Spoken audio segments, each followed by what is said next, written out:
ఇక కొరత కృత్రిమమా, కొరతనా కృత్రిమమా?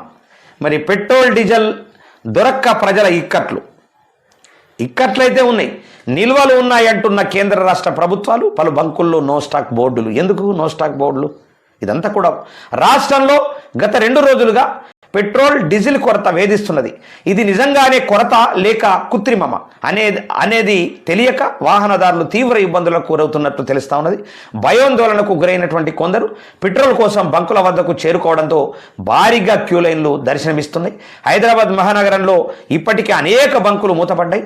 పలు చోట్ల నో స్టాక్ బోర్డులు దర్శనమిస్తున్నాయి. దీంతో వాహనదారులు మరింత టెన్షన్ పెరిగింది. ఎక్కడైతే బంకులు తెరిచి ఉంటున్నాయో అక్కడకు పెద్ద ఎత్తున వాహనదారులు చేరుకుంటున్నారు. రోడ్డుకు ఒకవైపు పెట్రోల్ కోసం వేచి చూసే వాహనాలతో భారీగా ట్రాఫిక్ జామ్ ఏర్పడుతుంది. దీంతో బుధవారం ఉదయం ఆఫీసులు, కాలేజీలు, స్కూల్స్, షాపింగ్, ఇతర పనులకు వెళ్ళేటటువంటి వారు తమ గమ్యస్థానం చేరుకోవడానికి గంటల కొద్ది సమయం పట్టింది. నగరంలోని రోడ్లపై వాహనాలు నెమ్మదించాయి. మరి పెట్రోల్ కొరతతో వాహనదారులు తీవ్ర ఆగ్రహం వ్యక్తం చేస్తున్నారు.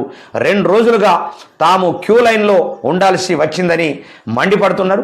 కొరత ఉందంటూ బంకుల్లో పెట్రోల్ కోసం వాహనదారులు వేచి చూస్తున్న వీడియోలు సోషల్ మీడియాలో వైరల్ అవ్వడంతో భయాందోళనకు గురై మరికొందరు బంకుల వద్ద బారులు తీరుతున్నట్లు, రద్దీ ఎక్కువ కావడంతో కొన్ని చోట్ల బంకులు మూసివేస్తున్నట్లు తెలుస్తున్నది. ఆయిల్ కంపెనీల వల్లే పెట్రోల్ కొరత బంకు యాజమానులు అంతర్గతంగా మరో విషయానికి చెబుతున్నారు. కేంద్ర ప్రభుత్వం ఆధీనంలోనే ఇవన్నీ ఉన్నాయి అనేటటువంటిది ఒక వార్త మనకు కల్చల్ చేస్తూ ఉన్నది. ఇది కథ. ఇక 3 నెలలకు సరిపడి నిల్వ ఉన్నదని బట్టి ఉత్తమ్ కుమార్ రెడ్డి అంటా ఉన్నాడు. పిఎన్జికి